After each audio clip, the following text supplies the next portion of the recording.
मानयोग प्रधानमंत्री श्री नरेंद्र मोदी जी ने केदारनाथ धाम की यात्रा की।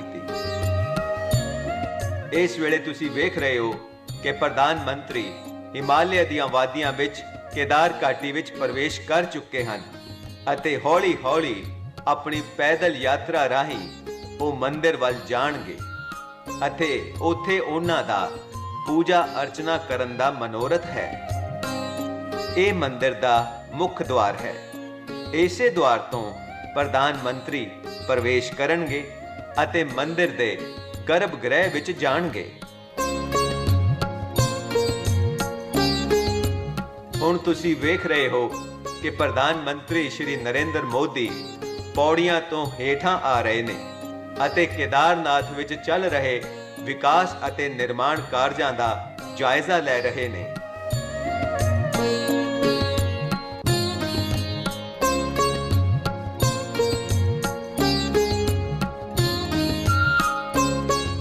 मानयोग प्रधानमंत्री इस वेले भगवान शिव दे वक्खो वखरे रूपां दा दर्शन कर रहे ने जो तुसी इन्हां तस्वीरां विच वेख रहे हो।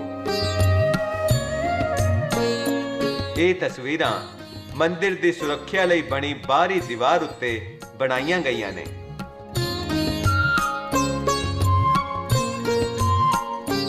इस वेले प्रधानमंत्री जी मंदिर वल जा रहे ने जिथे रुद्र अभिषेक दी पूजा होवेगी।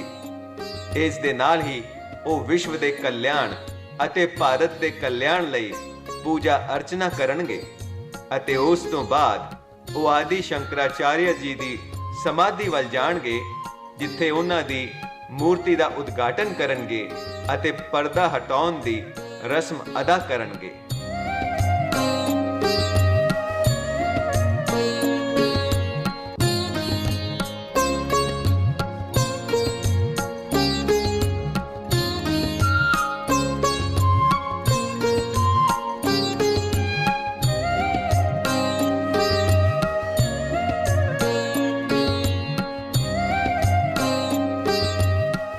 संत समाज वालों मानयोग प्रधानमंत्री जी का सन्मान किया गया। इस वेले Shri BD Singh additional CO वालों भी उन्हां दा सन्मान किया गया।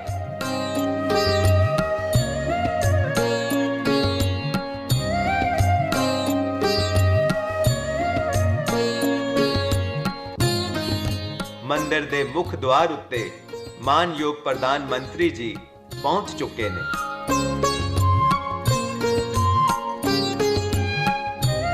मंदिर दे मुख पुजारी वालों उन्हां नूं तिलक लगाया गया अते फुल्लां दा हार पा के सन्मान किया गया।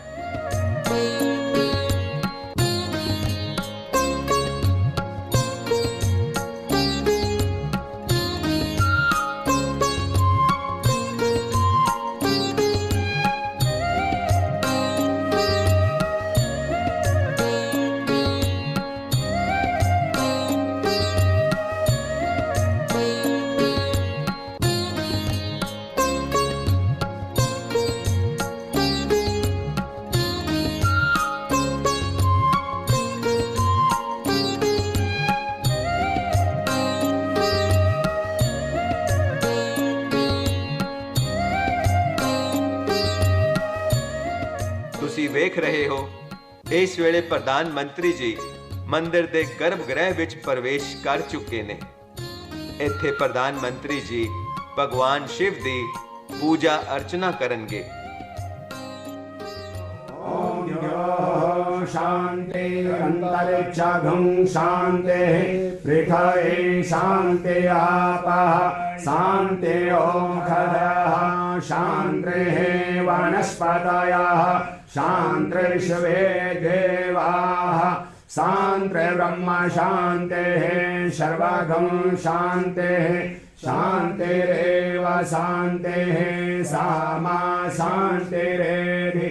ओम विश्वानि देव सविता दुरितानि पराशुभ यद्वदरं तन्नः स्वाहा।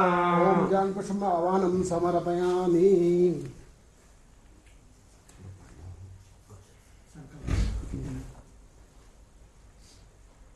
तुमने हरे हरे विष्णु नमः परमात्मने पुराण पुरुषोत्तमाय श्रीमद्भगवतो महापुरुषस्य विष्णुराज्ञा प्रवर्तमानस्य अद्य ब्रह्मणे द्वितीय प्रारब्धे श्रीश्वरवराह कल्पे वैभव विश्वेत्मन्मन्त्रष्टांस्तमे कलिगे कलिप्रथम चरणे जाम्बूद्वीपे भारतखंडे भारतवर्षे आर्यावर्तांतर्गत हिमोत्तरदेशे सुमेरु दक्षिण पार्श्वे अलकनंदान मंदार मध्ये क्षीरगंगा मधुगंगा द्वारा मंदाग्नि तटे केदारे सरस्वत क्षेत्रे प्रमाथि नाम संयुक्त नाम संवत्सरे सूर्य दक्षिणायने हेमंत ऋतुः कार्तिक मासे शिवे शुक्ले पक्षे शुक्ले प्रतिपदां सुपुनस्थितो अद्यः नव संवत्सरः नव वर्षारंभ एविर्षमहे श्री नरेंद्र दास दामोदर मोदी जी महाभागा भारत राष्ट्र प्रधानमंत्री एविर समय भूवैकुंठ हिमालय यात्रा कृष्णाणम महामृत्युंजय केदारेश्वर ज्योतिर्लिंग सन्निधो अमृतकाल वेलायां यथालब्धोपचारण ज्ञानेन सर्वेषां विश्वशांति हेतवे भारतवर्षोन्नति हेतवे करिष्यमाणं पूजनं दर्शनम् अर्चनम् अभिषेकं चोयं कर्मं करिष्यामहे।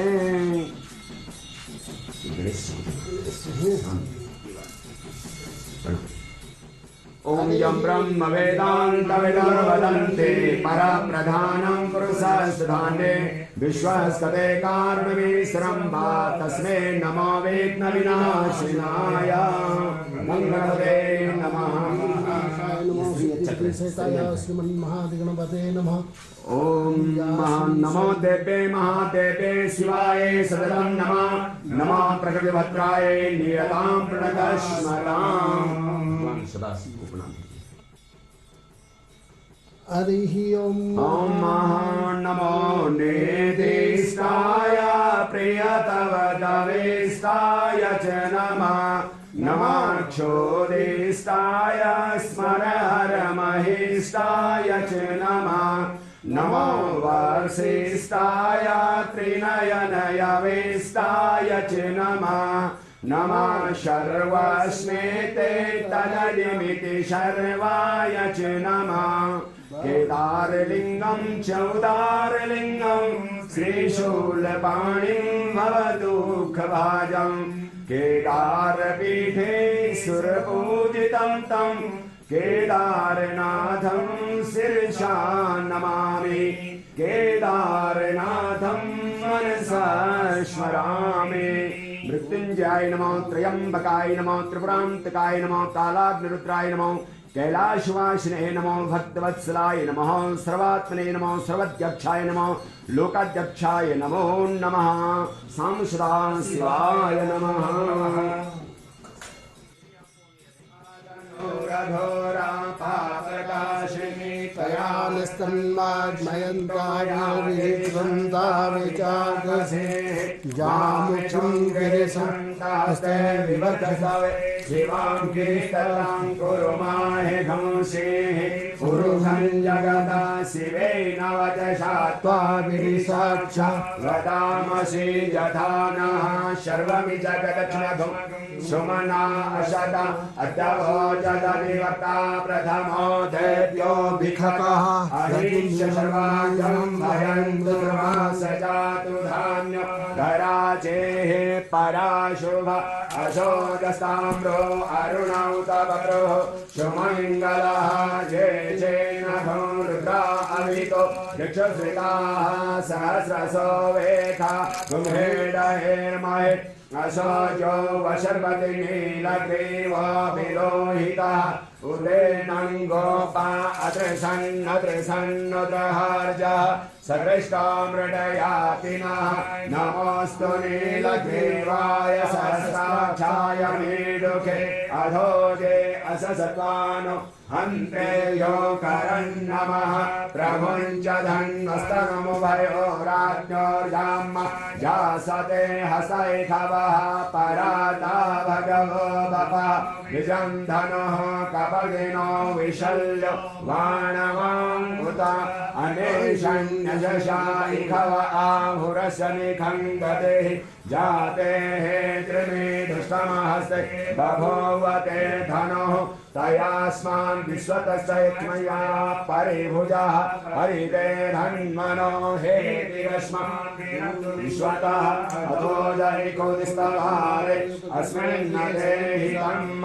अवदधनुष्टभं सहस्राक्षसते खुदे निषेजसल्लानां मुखा शिवो नः सुमना भव नमस्तकायुधायानान्तकाय कृष्णवे उभाभ्यां मुतते नमः बाहुभ्यां मुतते नमः पानो महन्दमुदमानो अर्भकं मानौक्षन्तमुदमानौक्षितं मानो वदेः पितरं मोतमातरं मानः प्रियास्तन्नो रुद्ररेरिखः मानस्तोके तनये मान आयुखिमानो गोकुमानो अशेखरेरिखः मानो वीरान् रुद्रभामिनो हरिखविमन्तः सदमित्वा हवामहे ॐ गणेभ्यो गणपतिर्यस्सवो नमो नमो व्रातेभ्यो व्रातपतिर्यस्सवो नमो नमो वृषेभ्यो वृषपतिर्यस्सवो नमो नमः विरूपेभ्यो विश्वरूपेर्यस्सवो नमो नमः साम सदा शिवाय नमो भगवते रुद्राय नमो पशुपते नमः हरिस्तेषास्तं कमलवलिमादाय पदयो यदे गोने तस्मिन् निजमुदहरन्नेत्रकमलं ततो भाद्योद्रेका परिणतिमशोचक्रवपुषा त्रयाणां रक्षाय स्त्रिपुरहरजागाति जगतम् ॐ नाभ्या आश्रितं तर्क्षघं शिष्णोयोः शङ्खं भूमिशः स्रोता तथा लोकार्पणमुना ॐ पानाय स्वाहा ज्ञानाय स्वाहा मुदानाय स्वाहा मुखप्रक्षालनार्थम् आस्मरीयं समर्पयामि ॐ वन्दे वन्दनतुलसीमानसुमतिं प्रेमप्रियं प्रेमदां पूर्णं पूर्णकरं प्रपूर्णपूर्णनिखिले ऐश्वर्येकवाशं शिवं सत्यं सत्यत्रिसत्यसत्यविभवं सत्यात्मकं सत्यदं विष्णु ब्रह्मनुतं स्वकीय कृपयो पाताकृतिं शङ्करं शिव शिवेति शिवेति शिवेति वा हरे हरेति हरेति हरेति वा मृड मृडेति मृडेति मृडेति वा भव भवेति भवेति भवेति वा भजमनः शिवमेव निरन्तरम् रटमनः शिवमेव निरन्तरम् मृत्युञ्जय महादेव त्राहि मां शरणं गतं जन्म मृत्युजरा व्याधि पीडितं कर्मबन्धने साम सदा शिवाय नमो शान्ति सुशान्तिर्भवतु चन्द्रमा मनसो जातचक्षुरोः सूर्यो अजायत श्रोत्राद्वायुषप्राणसमुखादग्निरजायत ॐ जय शिव ओंकार हर हर शिव ओंकार ब्रह्मा विष्णु सदा शिव भोले भालेनाथ सदा शिव हरदंगिधार ओम हर हर हर महादेव एकानन चतुरानन पंचानन राजे भोले पंचानन राजे हंसासन गरुडासन हंसासन गरुडासन वृषवाहन साजे ओम हर हर हर महादेव दो भुज चार चतुर भुज दश भुज ते सोहे भोले दश भुज ते सोहे तीनों रूप निरखता शिवाजी को रूप निरखता त्रिभुवन मन मोहे ओम हर हर हर महादेव अक्षमावतारं संसार सारं मुरलीधरहारं सदा वसन्तं हृदयारविन्दे भवं भवानी सहितं नमामि शीतलीकरणं महा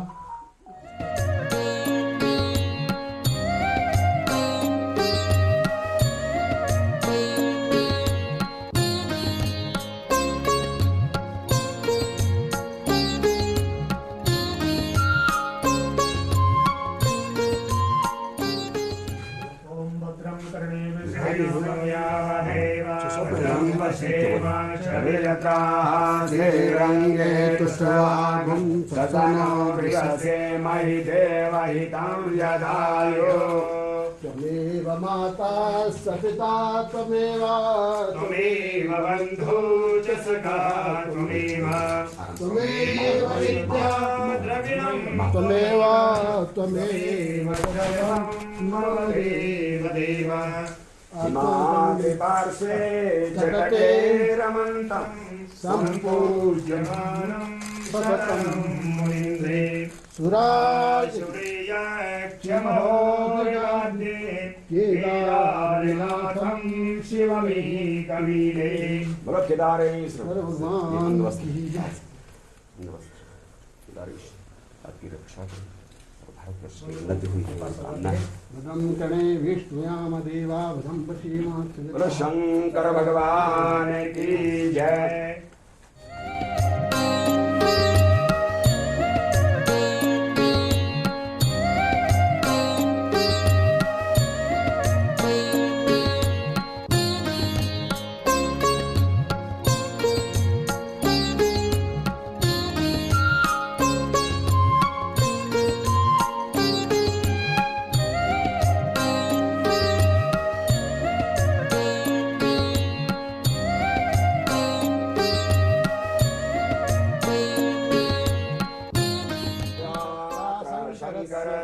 त्रिभुवनविजये खण्डवीर्यार्जुनस्य यायाचाराघवस्य जलनिधितरणे सेतुबन्धे समुद्रे यायाचावायसोनो अवसतिगमने लक्ष्मणे शाद्यभिन्ने सायात्रा सिद्धिदात्रे सर्वसौख्यं ददाति सर्वे भवन्तु सुखिनः सर्वे सन्तु निरामयाः सर्वे भद्राणि पश्यन्तु मा कश्चित् दुःखभाग् भवेत्। बोलो शंकर भगवान की जय। बोलो केदारनाथ भगवान की जय।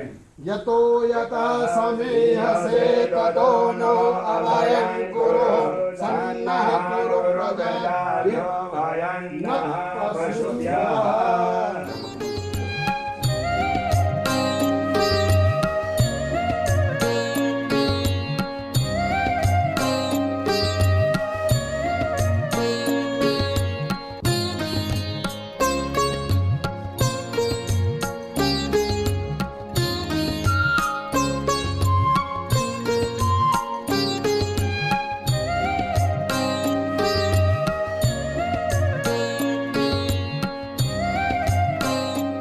ਇਸ ਵੇਲੇ ਮਾਨਯੋਗ ਪ੍ਰਧਾਨ ਮੰਤਰੀ ਮੰਦਰ ਵਿੱਚ ਨਤਮਸਤਕ ਹੋਣ ਤੋਂ ਬਾਅਦ ਗਰਭ ਗ੍ਰਹਿ ਤੋਂ ਬਾਹਰ ਆ ਰਹੇ ਨੇ ਅਤੇ ਭਗਵਾਨ ਨੰਦੀ ਜੀ ਦੀ ਪਰਿਕਰਮਾ ਕਰ ਰਹੇ ਨੇ ਅਤੇ ਉਹਨਾਂ ਸਾਹਮਣੇ ਨਤਮਸਤਕ ਹੋ ਰਹੇ ਨੇ।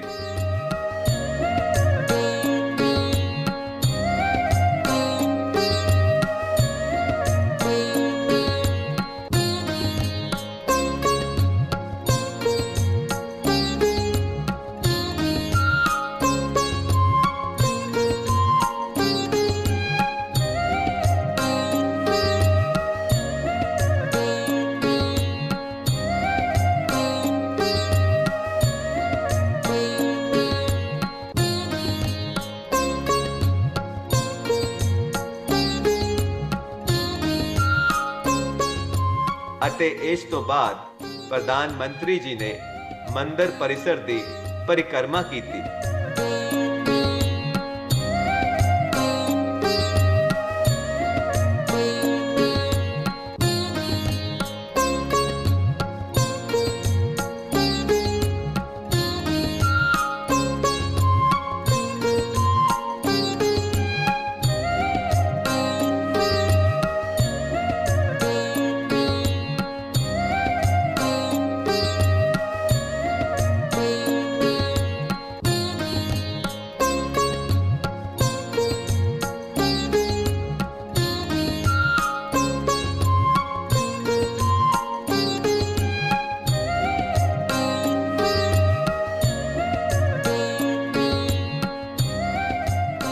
ਇਸ ਵੇਲੇ ਤੁਸੀਂ ਜਿਹੜੀ ਸ਼ਿਲਾ ਵੇਖ ਰਹੇ ਹੋ ਇਸ ਨੂੰ ਭੀਮ ਸ਼ਿਲਾ ਕਿਹਾ ਜਾਂਦਾ ਹੈ। ਸਨ 2013 ਵਿੱਚ ਆਏ ਹੜ੍ਹ ਤੋਂ ਇਸੇ ਸ਼ਿਲਾ ਨੇ ਮੰਦਿਰ ਦੀ ਸੁਰੱਖਿਆ ਕੀਤੀ ਸੀ।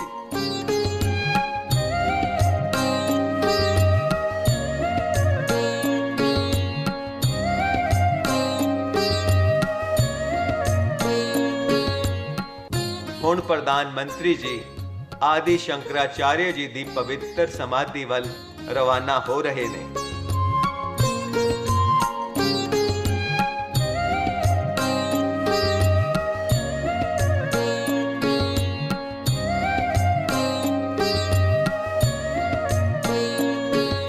ਤੁਸੀਂ ਵੇਖ ਰਹੇ ਹੋ ਕਿ ਆਦਿ ਸ਼ੰਕਰਾਚਾर्य ਜੀ ਦੀ ਨਵੀਂ ਬਣੀ ਸਮਾਧੀ ਤੇ ਪ੍ਰਧਾਨ ਮੰਤਰੀ ਜੀ ਪਹੁੰਚ ਚੁੱਕੇ ਨੇ।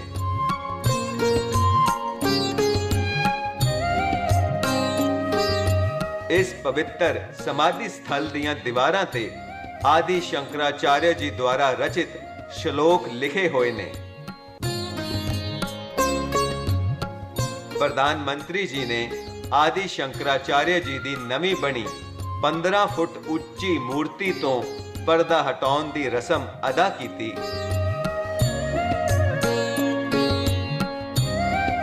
ਅਤੇ ਮਾਨਸ ਪੂਜਾ ਸੰਪੂਰਨ ਕੀਤੀ। रत्नैकल्पितमासनं हिमजलै स्नानं च दिव्याम्बरं नानारत्नविभूषितं मृगमदा मोदाङ्कितं चन्दनं जातिचम्पकबिल्वपत्ररचितं पुष्पं च धूपं तथा दीपं देवदयानिधे पशुपते हृत्कल्पितं गृह्यताम्। सौवर्णेन नवरत्नखण्डरचिते पात्रे घृतं पायसं भक्ष्यं पञ्चविधं पयोदधियुतं रम्भाफलं पानकं शाकानां जलं रुचिकरं कर्पूरखड्डोज्ज्वलं ताम्बूलं मनसा मया विरचितं भक्त्या प्रभो स्वीकुरु। छत्रं चामरयोर्युगं व्यजनकं चादशर्कं निर्मलं वीणाभेरिमृदङ्गकाहलकला गीतं च नृत्यं तथा साष्टाङ्ग प्रणतिस्तुतिर्बहुविधा ओ तत्समस्तं मया सङ्कल्पेन समर्पितं तव विभो पूजां गृहाण प्रभो। आत्मा त्वं गिरिजामतिः सहचरा प्राणा शरीरं गृहं पूजा ते विषयोपभोगरचना निद्रा समाधिस्थितिः संचारः पदयो प्रदक्षिणविधिः स्तोत्राणि सर्वा गिरो यद्यत् कर्म करोमि तत्तदखिलं शम्भो तवाराधनं। करचरणकृतं वाक्कायजं कर्मजं वा श्रवणनयनजं वा मानसं वापराधं विहितं वा सर्वमेतत्क्षमस्वं। जय जय करुणाब्धे श्री महादेव शंभो जय जय करुणाब्धे श्री महादेव शंभो जय जय करुणाब्धे श्री महादेव शंभो।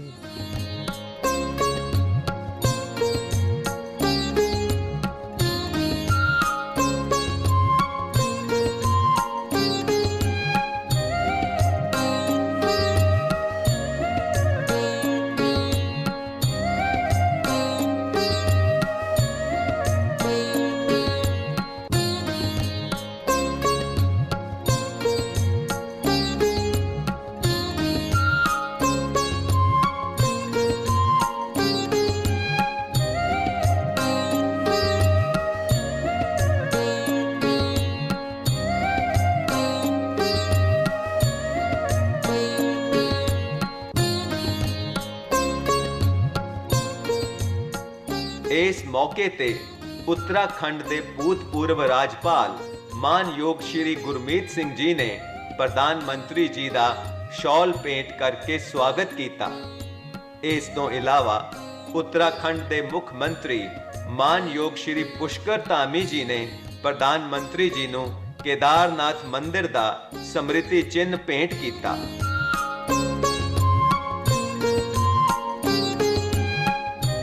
प्रदेश प्रधान श्री मदन कौशिक जी ਅਤੇ सांसद गढ़वाल श्री तीरथ सिंह जी रावत ने ਬ੍ਰਹਮ ਕਮਲ ਦਾ ਲੈਂਪ ਪ੍ਰਧਾਨ ਮੰਤਰੀ ਜੀ ਨੂੰ ਭੇਂਟ ਕੀਤਾ ਅਤੇ ਇਸ ਦੇ ਨਾਲ ਹੀ ਬ੍ਰਹਮ ਕਮਲ ਦਾ ਫਰੇਮ ਅਤੇ ਸ਼ਾਲ ਮਾਨਯੋਗ ਪ੍ਰਧਾਨ ਮੰਤਰੀ ਜੀ ਨੂੰ ਭੇਂਟ ਕੀਤਾ ਗਿਆ।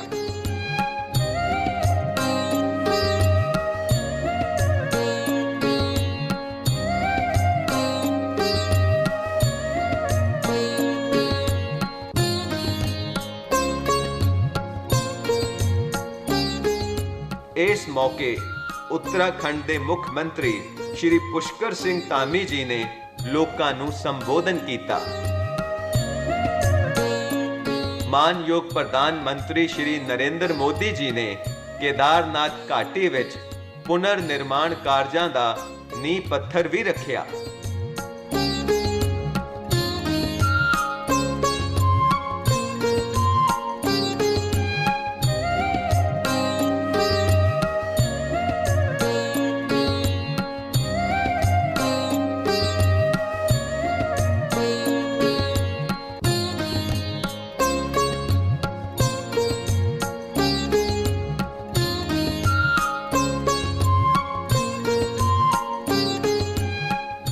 ਇਸ ਤੋਂ ਬਾਅਦ ਮਾਨਯੋਗ ਪ੍ਰਧਾਨ ਮੰਤਰੀ ਸ਼੍ਰੀ ਨਰਿੰਦਰ ਮੋਦੀ ਜੀ ਨੇ ਉੱਥੇ ਪਹੁੰਚੇ ਲੋਕਾਂ ਨੂੰ ਸੰਬੋਧਨ ਕੀਤਾ।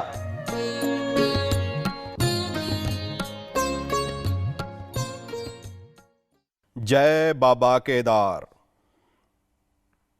जय बाबा केदार, जय बाबा केदार।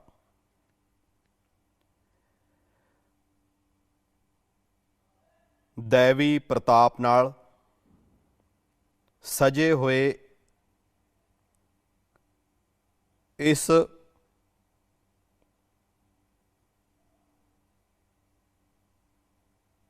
पवित्र प्रोग्राम विच अपने नाल मंच उत्ते हाज़र सारियां सन्मानित शख्सियतां इस पावन पवित्र धरती ते पहुंचे हुए सारे श्रद्धालु आप सब नूं आदर पूर्वक मेरा नमस्कार। आज सारे मठां सारे 12 ज्योतिर्लिंगां अनेक शिवालय अनेक शक्तिधाम अनेक तीर्थ स्थान उत्ते देश दे मन्ने प्रमन्ने महापुरख पूजनीक संत पूजनीक शंकराचार्य परंपरा नाल जुड़े सब वड्डे वड्डे ऋषि मुनि जी अते अनेक श्रद्धालु भी देश दे हरेक कोने तो अज केदारनाथ दी इस पवित्र भूमि दे नाल इस पवित्र माहौल दे नाल सरीरक तौर ते ना सही पर आत्मिक रूप नाल वर्चुअल माध्यम राही टैक्नोलॉजी दी मदद नाल ਉਹ ਉਥੋਂ ਸਾਨੂੰ आशीर्वाद दे रहे ने। आप सब आदि शंकराचार्य जी की समाधि की मुड़ स्थापना दे गवाह बन रहे हो। ये भारत की अध्यात्मक खुशहाली अते व्यापकता का बहुत अलौकिक दृश्य है। अपना देश तो इन्ना विशाल है, इन्नी महान ऋषि परंपरा है, एक तो वध के एक तपस्वी अज भी भारत दे कोने विच अध्यात्मक चेतना नूं जगाउंदे रहिंदे हन। ਅਜਿਹੇ ਅਨੇਕ ਸੰਤ ਅੱਜ ਦੇਸ਼ ਦੇ ਹਰ ਕੋਨੇ ਵਿੱਚ ਅਤੇ ਇੱਥੇ ਵੀ ਆਪਣੇ ਨਾਲ ਜੁੜੇ ਹੋਏ ਨੇ। ਪਰ ਸੰਬੋਧਨ ਵਿੱਚ ਜੇਕਰ ਮੈਂ ਸਿਰਫ ਉਹਨਾਂ ਦੇ ਨਾਂ ਹੀ ਲੈਣਾ ਚਾਹਾਂ ਤਾਂ ਵੀ ਸ਼ਾਇਦ ਇੱਕ ਹਫ਼ਤਾ ਘੱਟ ਪੈ ਜਾਏਗਾ,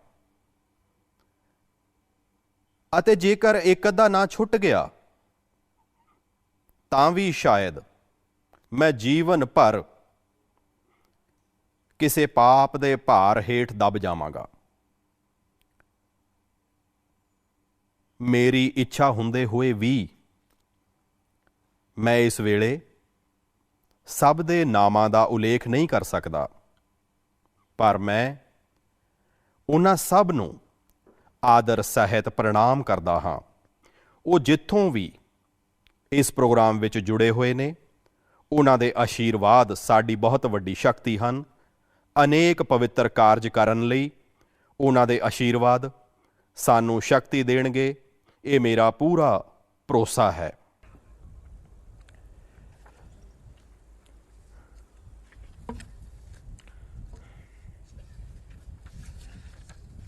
ਆਪਣੇ ਇੱਥੇ ਕਿਹਾ ਜਾਂਦਾ ਹੈ,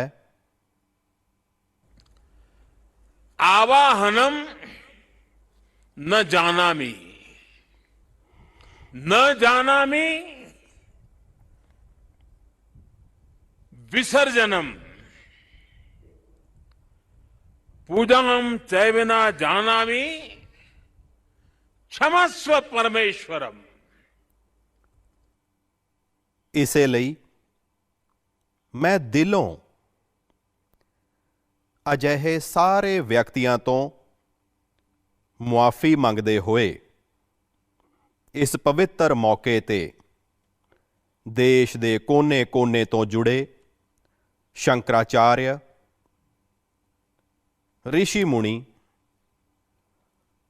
ਮਹਾਨ ਸੰਤ ਪਰੰਪਰਾ ਦੇ ਸਾਰੇ ਮੰਨਣ ਵਾਲੇ ਆਪ ਸਭ ਨੂੰ ਇੱਥੋਂ ਹੀ ਪ੍ਰਣਾਮ ਕਰਕੇ ਮੈਂ ਆਪ ਸਭ ਦਾ ਆਸ਼ੀਰਵਾਦ ਮੰਗਦਾ ਹਾਂ।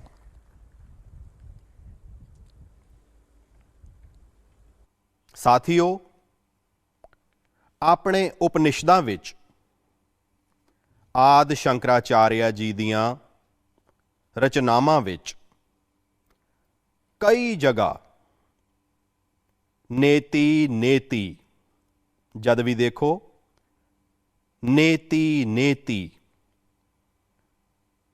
ਇੱਕ ਅਜਿਹਾ ਭਾਵ ਵਿਸ਼ਵ ਨੇਤੀ ਨੇਤੀ ਕਹਿ ਕੇ ਇੱਕ ਭਾਵ ਵਿਸ਼ਵ ਦਾ ਵਿਸਥਾਰ ਦਿੱਤਾ ਗਿਆ ਹੈ। ਰਾਮਚਰਿਤ ਮਾਨਸ ਵੀ ਜੇਕਰ ਆਪਾਂ ਦੇਖੀਏ ਤਾਂ ਉਸ ਵਿੱਚ ਵੀ ਇਸ ਗੱਲ ਨੂੰ ਦੁਹਰਾਇਆ ਗਿਆ ਹੈ, ਵੱਖਰੇ ਤਰੀਕੇ ਨਾਲ ਕਿਹਾ ਗਿਆ ਹੈ।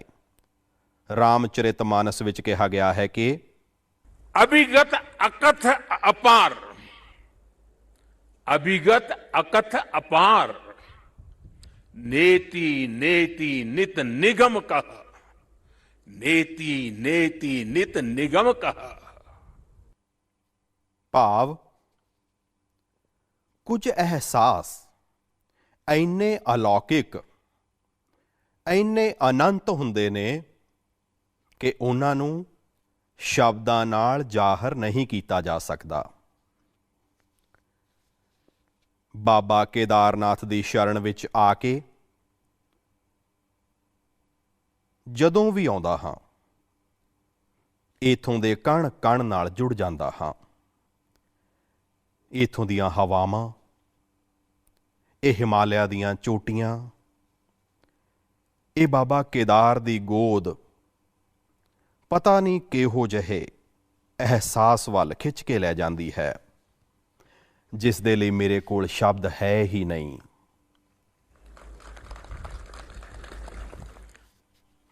ਦੀਵਾਲੀ ਦੇ ਪਵਿੱਤਰ ਤਿਉਹਾਰ ਮੌਕੇ ਕੱਲ੍ਹ ਮੈਂ ਸਰਹੱਦ ਉੱਤੇ ਆਪਣੇ ਸੈਨਿਕਾਂ ਦੇ ਨਾਲ ਸੀ।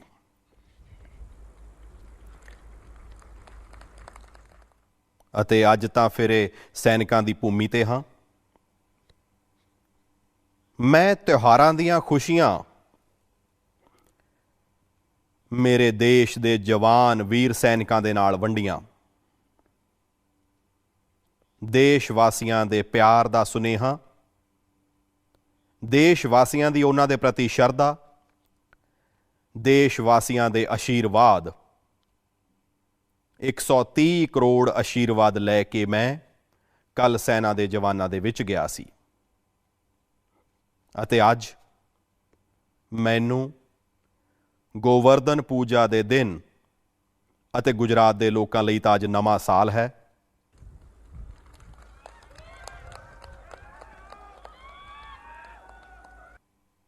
ਗੋਵਰਧਨ ਪੂਜਾ ਦੇ ਦਿਨ ਕੇਦਾਰਨਾਥ ਜੀ ਦੇ ਦਰਸ਼ਨ ਪੂਜਾ ਕਰਨ ਦਾ ਮੈਨੂੰ ਸੁਭਾਗ ਮਿਲਿਆ ਹੈ। ਬਾਬਾ ਕੇਦਾਰ ਦੇ ਦਰਸ਼ਨ ਦੇ ਨਾਲ ਹੀ ਹੁਣੇ ਮੈਂ ਆਦਿ ਸ਼ੰਕਰਾਚਾਰਿਆ ਜੀ ਦੇ ਸਮਾਧੀ ਸਥਲ ਉੱਥੇ ਕੁਝ ਪਲ ਮੈਂ ਗੁਜ਼ਾਰੇ। ਇੱਕ ਦੈਵੀ ਅਹਿਸਾਸ ਦਾ ਉਹ ਪਲ ਸੀ।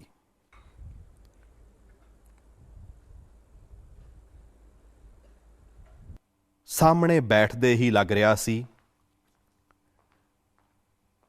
ਕਿ ਆਦਿ ਸ਼ੰਕਰ ਜੀ ਦੀਆਂ ਅੱਖਾਂ 'ਚੋਂ ਉਹ ਤੇਜ਼ ਦੀ ਕਿਰਨ, ਉਹ ਪ੍ਰਕਾਸ਼ ਦੀ ਕਿਰਨ ਪ੍ਰਵਾਹਿਤ ਹੋ ਰਹੀ ਹੈ ਜੋ ਸ਼ਾਨਦਾਰ ਭਾਰਤ ਦਾ ਭਰੋਸਾ ਜਗਾ ਰਹੀ ਹੈ।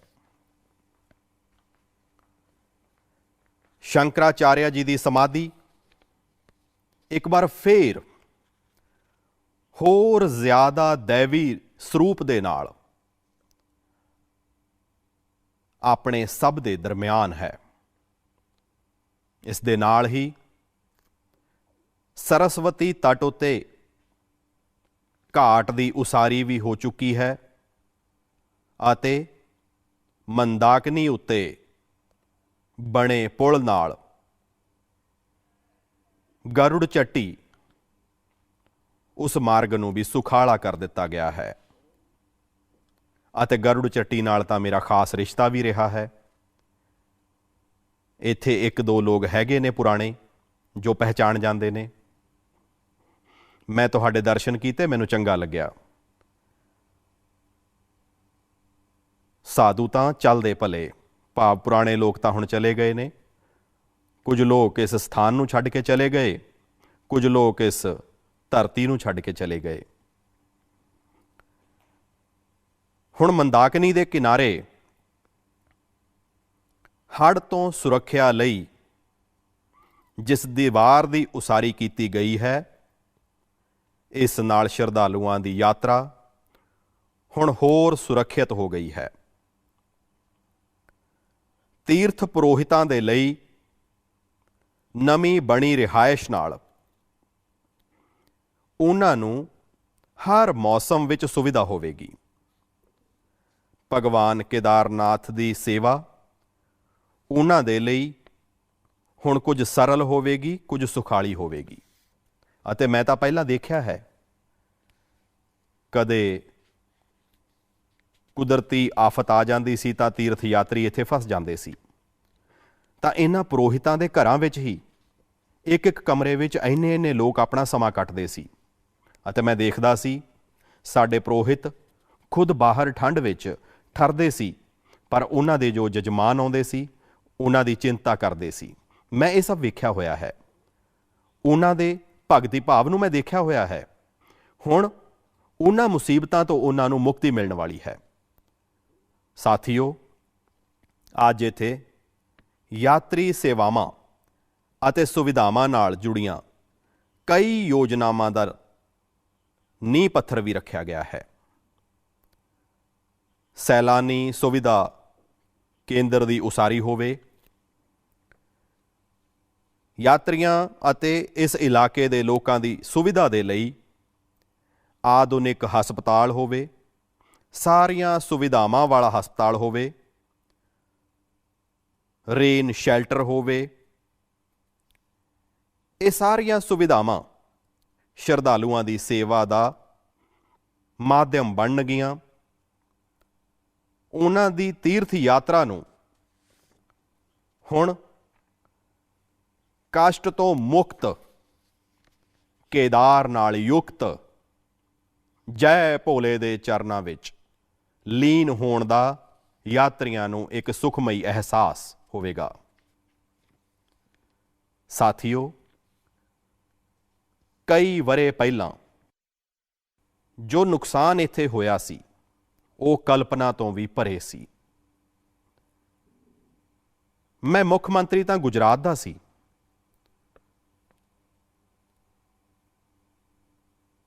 ਪਰ ਮੈਂ ਆਪਣੇ ਆਪ ਨੂੰ ਰੋਕ ਨਹੀਂ ਸੀ ਸਕਿਆ। ਮੈਂ ਇੱਥੇ ਭੱਜਿਆ ਆਇਆ ਸੀ। ਮੈਂ ਆਪਣੇ ਅੱਖੀਂ ਉਸ ਤਬਾਹੀ ਨੂੰ ਵੇਖਿਆ ਸੀ, ਦਰਦ ਨੂੰ ਵੇਖਿਆ ਸੀ। ਜੋ ਲੋਕ ਇੱਥੇ ਆਉਂਦੇ ਸੀ ਉਹ ਸੋਚਦੇ ਸੀ ਕਿ ਕੀ ਆਪਣਾ ਇਹ ਕੇਦਾਰ ਧਾਮ, ਇਹ ਆਪਣਾ ਕੇਦਾਰਪੁਰੀ ਫੇਰ ਤੋਂ ਉੱਠ ਖੜਾ ਹੋਏਗਾ।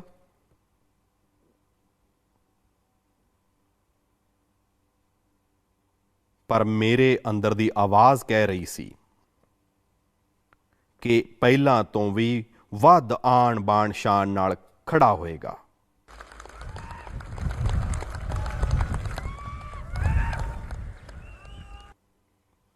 ਅਤੇ ਇਹ ਮੇਰਾ ਵਿਸ਼ਵਾਸ ਬਾਬਾ ਕੇਦਾਰ ਦੇ ਕਾਰਨ ਸੀ, ਆਦਿ ਸ਼ੰਕਰ ਦੀ ਸਾਧਨਾ ਦੇ ਕਾਰਨ ਸੀ, ਰਿਸ਼ੀਆਂ ਮੁਨੀਆਂ ਦੀ ਤਪੱਸਿਆ ਦੇ ਕਾਰਨ ਸੀ। ਪਰ ਨਾਲੋਂ ਨਾਲ ਕੱਛ ਦੇ ਭੁਚਾਲ ਤੋਂ ਬਾਅਦ ਕੱਛ ਨੂੰ ਖੜਾ ਕਰਨ ਦਾ ਮੇਰੇ ਕੋਲ ਤਜਰਬਾ ਵੀ ਸੀ, ਅਤੇ ਇਸੇ ਲਈ ਮੇਰਾ ਭਰੋਸਾ ਸੀ। ਅਤੇ ਅੱਜ ਉਹ ਭਰੋਸਾ ਆਪਣੀਆਂ ਅੱਖਾਂ ਦੇ ਸਾਹਮਣੇ ਸਾਕਾਰ ਹੋਇਆ ਦੇਖਣਾ, ਇਸ ਤੋਂ ਵੱਧ ਜ਼ਿੰਦਗੀ ਦਾ ਹੋਰ ਕਿਹੜਾ ਸੰਤੋਖ ਹੋਵੇਗਾ।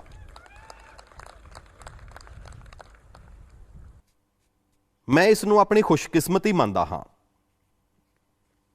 ਕਿ ਬਾਬਾ ਕੇਦਾਰ ਨੇ, ਸੰਤਾਂ ਦੇ ਆਸ਼ੀਰਵਾਦ ਨੇ, ਇਸ ਪਵਿੱਤਰ ਧਰਤੀ ਨੇ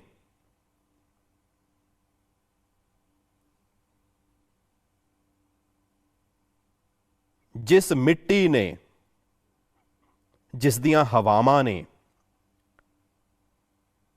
ਕਦੇ ਮੈਨੂੰ ਪਾਲਿਆ ਪੋਸਿਆ ਸੀ, ਉਸ ਦੀ ਸੇਵਾ ਕਰਨ ਦਾ ਸੁਭਾਗ ਮਿਲਣਾ, ਇਸ ਤੋਂ ਵੱਡਾ ਜੀਵਨ ਦਾ ਪੁੰਨ ਕੀ ਹੋਵੇਗਾ।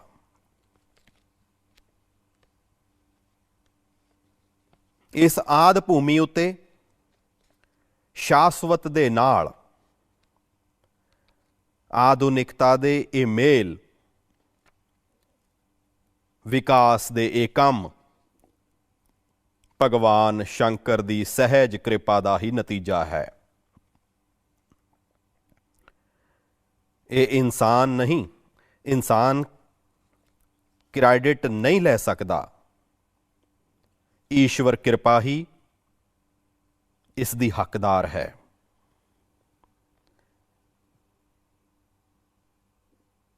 ਮੈਂ ਇਹਨਾਂ ਪਵਿੱਤਰ ਉਪਰਾਲਿਆਂ ਦੇ ਲਈ ਉੱਤਰਾਖੰਡ ਸਰਕਾਰ ਦਾ, ਸਾਡੇ ਊਰਜਾਵਾਨ ਨੌਜਵਾਨ ਮੁੱਖ ਮੰਤਰੀ ਧਾਮੀ ਜੀ ਦਾ, ਅਤੇ ਇਹਨਾਂ ਕੰਮਾਂ ਦੀ ਜ਼ਿੰਮੇਵਾਰੀ ਚੁੱਕਣ ਵਾਲੇ ਸਾਰੇ ਲੋਕਾਂ ਦਾ ਵੀ ਅੱਜ ਦਿਲੋਂ ਧੰਨਵਾਦ ਕਰਦਾ ਹਾਂ, ਜਿਨ੍ਹਾਂ ਨੇ ਅੱਡੀ ਚੋਟੀ ਦਾ ਜ਼ੋਰ ਲਗਾ ਕੇ ਇਹਨਾਂ ਸੁਪਨਿਆਂ ਨੂੰ ਪੂਰਾ ਕੀਤਾ ਹੈ। ਮੈਨੂੰ ਪਤਾ ਹੈ ਇੱਥੇ ਬਰਫ਼ਬਾਰੀ ਦੇ ਵਿੱਚ ਵੀ ਕਿਸ ਤਰ੍ਹਾਂ, ਯਾਨੀ ਸਾਲ ਭਰ ਕੰਮ ਕਰਨਾ ਮੁਸ਼ਕਿਲ ਹੈ। ਇੱਥੇ ਬਹੁਤ ਘੱਟ ਸਮਾਂ ਮਿਲਦਾ ਹੈ, ਪਰ ਬਰਫ਼ਬਾਰੀ ਦੇ ਵਿੱਚ ਵੀ ਆਪਣੇ ਇਹ ਸਭ ਭਾਈ ਭੈਣਾਂ ਜੋ ਪਹਾੜਾਂ ਦੇ ਨਹੀਂ ਸੀ, ਬਾਹਰੋਂ ਆਏ ਸੀ, ਉਹ ਇਸ ਨੂੰ ਭਗਵਾਨ ਦਾ ਕਾਰਜ ਮੰਨ ਕੇ ਬਰਫ਼ ਪੈਂਦੀ ਦੇ ਵਿੱਚ ਵੀ, ਮਨਫੀ ਤਾਪਮਾਨ ਦੇ ਵਿੱਚ ਵੀ ਕੰਮ ਛੱਡ ਕੇ ਜਾਂਦੇ ਨਹੀਂ ਸੀ, ਕੰਮ ਕਰਦੇ ਰਹਿੰਦੇ ਸੀ, ਤਦ ਜਾ ਕੇ ਇਹ ਕੰਮ ਹੋ ਸਕਿਆ ਹੈ। ਮੇਰਾ ਮਨ ਇੱਥੇ ਲੱਗਿਆ ਰਹਿੰਦਾ ਸੀ ਤਾਂ ਵਿੱਚੋਂ ਮੈਂ ਡਰੋਨ ਦੀ ਮਦਦ ਨਾਲ, ਟੈਕਨੋਲੋਜੀ ਦੀ ਮਦਦ ਨਾਲ ਮੇਰੇ ਦਫ਼ਤਰ ਤੋਂ ਇਥੋਂ ਦੀ ਪੂਰੀ ਮੈਂ ਵਰਚੁਅਲ ਯਾਤਰਾ ਕਰਦਾ ਸੀ। ਲਗਾਤਾਰ ਇਸ ਦੀਆਂ ਬਾਰੀਕੀਆਂ ਨੂੰ ਮੈਂ ਦੇਖਦਾ ਸੀ। ਕੰਮ ਕਿੰਨਾ ਹੋਇਆ, ਮਹੀਨਾ ਪਹਿਲਾਂ ਕਿੱਥੇ ਸੀ, ਇਸ ਮਹੀਨੇ ਕਿੱਥੇ ਪਹੁੰਚੇ, ਲਗਾਤਾਰ ਦੇਖਦਾ ਸੀ। ਮੈਂ ਕੇਦਾਰਨਾਥ ਮੰਦਿਰ ਦੇ ਸਾਰੇ ਪੁਜਾਰੀਆਂ ਦਾ ਵੀ ਅੱਜ ਖਾਸ ਧੰਨਵਾਦ ਕਰਨਾ ਚਾਹੁੰਦਾ ਹਾਂ, ਕਿਉਂਕਿ ਉਹਨਾਂ ਦੇ ਹਾਂ ਪੱਖੀ ਰਵੱਈਏ ਦੇ ਕਾਰਨ ਹੀ, ਉਹਨਾਂ ਦੇ ਹਾਂ ਪੱਖੀ ਉਪਰਾਲਿਆਂ ਦੇ ਕਾਰਨ ਹੀ ਅਤੇ ਪਰੰਪਰਾਵਾਂ ਬਾਰੇ ਉਹ ਸਾਡਾ ਜੋ ਮਾਰਗਦਰਸ਼ਨ ਕਰਦੇ ਰਹੇ, ਉਸ ਦੇ ਕਾਰਨ ਅਸੀਂ ਇਸ ਨੂੰ, ਇਸ ਪੁਰਾਣੀ ਵਿਰਾਸਤ ਨੂੰ ਵੀ ਬਚਾ ਸਕੇ ਅਤੇ ਆਧੁਨਿਕਤਾ ਵੀ ਲਿਆ ਸਕੇ। ਅਤੇ ਇਸ ਦੇ ਲਈ ਮੈਂ ਇਹਨਾਂ ਪੁਜਾਰੀਆਂ ਦਾ, ਰਾਵਲ ਪਰਿਵਾਰਾਂ ਦਾ ਦਿਲੋਂ ਧੰਨਵਾਦ ਕਰਦਾ ਹਾਂ। ਆਦਿ ਸ਼ੰਕਰਾਚਾਰੀਆ ਜੀ ਦੇ ਵਿਸ਼ੇ ਵਿੱਚ ਆਪਣੇ ਵਿਦਵਾਨਾਂ ਨੇ ਕਿਹਾ ਹੈ, ਸ਼ੰਕਰਾਚਾਰੀਆ ਜੀ ਦੇ ਜ਼ਰੀਏ ਹਰ ਵਿਦਵਾਨ ਨੇ ਕਿਹਾ ਹੈ, शंकरो शंकरः साक्षात। ਭਾਵ ਆਚਾर्य ਸ਼ੰਕਰ ਸਾਖਸ਼ਾਤ ਭਗਵਾਨ ਸ਼ੰਕਰ ਦਾ ਹੀ ਸਰੂਪ ਸਨ। ਇਹ ਮਹਿਮਾ, ਇਹ ਦੈਵਤਵ ਤੁਸੀਂ ਉਹਨਾਂ ਦੇ ਜੀਵਨ ਦੇ ਹਰ ਪਲ ਵਿੱਚ ਆਪਾਂ ਮਹਿਸੂਸ ਕਰ ਸਕਦੇ ਹਾਂ। ਉਸ ਵੱਲ ਜ਼ਰਾ ਨਜ਼ਰ ਕਰੀਏ ਤਾਂ ਸਾਰੀਆਂ ਯਾਦਾਂ ਸਾਹਮਣੇ ਆ ਜਾਂਦੀਆਂ ਨੇ। ਛੋਟੀ ਜਿਹੀ ਉਮਰ ਵਿੱਚ, ਬਾਲਕ ਉਮਰ ਵਿੱਚ ਅਨੋਖਾ ਬੋਧ, ਬਾਲ ਉਮਰ ਤੋਂ ਹੀ ਸ਼ਾਸਤਰਾਂ ਦਾ ਗਿਆਨ, ਵਿਗਿਆਨ ਦਾ ਨਿਰੰਤਰ ਚਿੰਤਨ ਅਤੇ ਜਿਸ ਉਮਰ ਵਿੱਚ ਇੱਕ ਸਧਾਰਨ ਇਨਸਾਨ ਆਮ ਤੌਰ ਤੇ ਸੰਸਾਰ ਦੀਆਂ ਗੱਲਾਂ ਨੂੰ ਥੋੜਾ ਦੇਖਣਾ ਸਮਝਣਾ ਸ਼ੁਰੂ ਕਰਦਾ ਹੈ, ਥੋੜੀ ਜਾਗਰਤੀ ਦਾ ਆਰੰਭ ਹੁੰਦਾ ਹੈ, ਉਸ ਉਮਰ ਵਿੱਚ ਉਹ ਵੇਦਾਂਤ ਦੀ ਗਹਿਰਾਈ ਨੂੰ, ਉਹਨਾਂ ਦੇ ਅਰਥਾਂ ਨੂੰ ਸਾਂਗੋ ਪਾਂਗ ਵਿਵੇਚਨ, ਉਸ ਦੀ ਵਿਆਖਿਆ ਧਾਰਾ ਪ੍ਰਵਾਹ ਰੂਪ ਨਾਲ ਕਰਿਆ ਕਰਦੇ ਸਨ। ਇਹ ਸ਼ੰਕਰ ਦੇ ਅੰਦਰ ਸਾਖਸ਼ਾਤ, ਸ਼ੰਕਰ ਦੇ ਅੰਦਰ ਸਾਖਸ਼ਾਤ ਸ਼ੰਕਰਤਵ ਦਾ ਜਾਗਰਣ ਦੇ ਬਿਨਾਂ ਹੋਰ ਕੁਝ ਨਹੀਂ ਹੋ ਸਕਦਾ। ਇਹ ਸ਼ੰਕਰਤਵ ਦਾ ਜਾਗਰਣ ਸੀ। ਇੱਥੇ ਸੰਸਕ੍ਰਿਤ ਅਤੇ ਵੇਦਾਂ ਦੇ ਵੱਡੇ ਵੱਡੇ ਪੰਡਿਤ ਇੱਥੇ ਵੀ ਬੈਠੇ ਨੇ ਅਤੇ ਵਰਚੁਅਲੀ ਵੀ ਆਪਣੇ ਨਾਲ ਜੁੜੇ ਹੋਏ ਨੇ। ਤੁਸੀਂ ਜਾਣਦੇ ਹੋ ਕਿ ਸ਼ੰਕਰ ਦਾ ਸੰਸਕ੍ਰਿਤ ਵਿੱਚ ਅਰਥ ਬਹੁਤ ਸਰਲ ਹੈ। ਸ਼ੰਕਰ ਦਾ ਅਰਥ ਸੰਸਕ੍ਰਿਤ ਵਿੱਚ ਹੁੰਦਾ ਹੈ ਭਾਵ ਜੋ ਕਲਿਆਣ ਕਰੇ ਉਹੀ ਸ਼ੰਕਰ ਹੈ। ਇਸ ਕਲਿਆਣ ਨੂੰ ਵੀ ਆਚਾर्य ਸ਼ੰਕਰ ਨੇ ਪ੍ਰਤੱਖ ਸਾਬਤ ਕਰ ਦਿੱਤਾ ਸੀ।